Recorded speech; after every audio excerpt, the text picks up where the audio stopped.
Alright, so we're going to do a full view of my tea room today. Tonight. It's like midnight. Who gives a shit, really? The first thing you'll notice is you need a warm air humidifier, or warm mist, whatever the hell you want to call it. Like $40. I'm going to get another one, even just so I don't drain my tank as quickly. But I had a cool mist one, and it kind of sucked. It didn't actually up the humidity at all, so you can pretty much almost like see steam coming out of this thing. So it works. It's hot as hell. It's humid as hell. Picked up some shelves today. These tidy stuff up. They're functional. They do an okay job. I'm gonna keep some arboreals on them, just because they're oddly the like exact width of 5 and 10 gallon tanks. So I can deal with that, I guess. And another 10-gallon terrestrial tank down there that the silicone is drying on, or curing, I would say. It's already dry, so there's no fumes, but there's still a possibility of chemical transfer, so I let them age for at least a week. Tons of fake plants. You just never know what's going to work well in an enclosure. And if you're buying fake plants at like $20 a pop at your local pet store, you're fucking up. Basically, like, you know, this at like local craft store, this big thing is like $2. You know, this whole shelf full of fake plants is like $10. And some of it, like this, is the exact same. They use this to make a plant at like Petco that's like $20 with a base on it, and for like $1.99 you can buy like the whole damn thing and make it yourself. And yeah, quit dropping the ball, damn it. Get a couple of arboreals here. 2 of these are still curing. One of them's got an Azricalazi in it. You probably cannot see him. It's kind of up in here. I like to use magnets to hold these shut.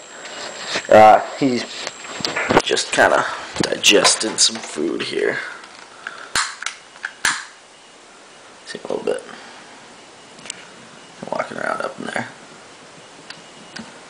He's got some webbing going. He's really liking it.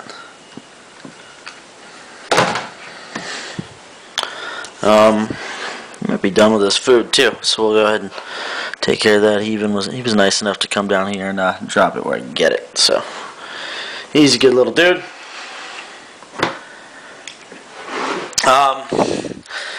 Got a bunch of crickets, mediums and smalls, just so I can let my roach colony chill the fuck out and not disturb them, so they'll breed better.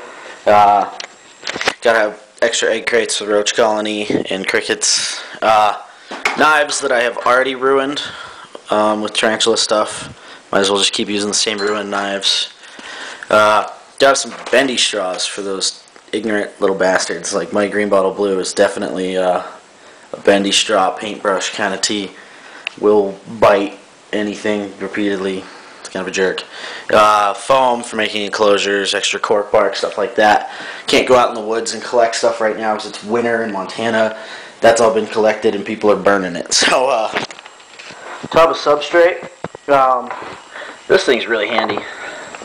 Like a super narrow, like 2 inches at the widest scooper. It's really good for dropping stuff back there if you got big meat paws. So, Rob, you might want to get on the gutter scooper thing. There's a big 20-gallon long microclimate full of slings. Definitely must-have.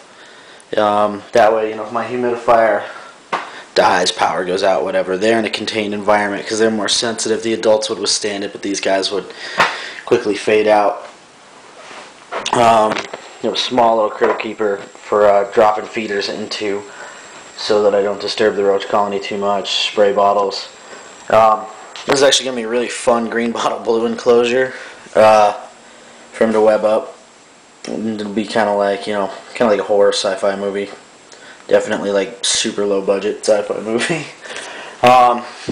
Say a modified Petco enclosure with some magnets, multiple levels. We'll escape tone back here. definitely cool. Ventilation on top. Keep all my shipping materials just in case.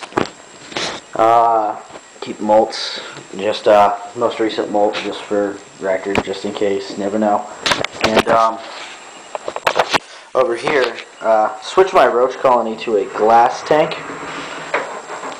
because it's real hard to apply heat to the Sterilite. So by putting them in glass, I can definitely apply heat to it better. This reptile heat rope. It's a pretty awesome job.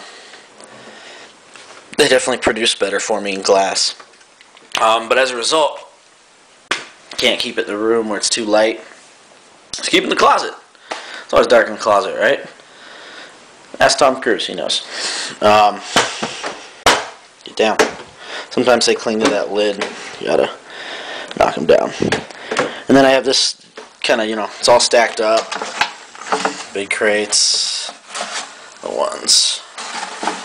Have this little one here on the side, separate. It's good for acquiring feeders without disturbing the whole colony. You see the males like to chill out under there. Keep an orange in here pretty much 100% of the time. Cat food, stuff like that. But tons of creepy crawly little roaches. There's a heat pad underneath too.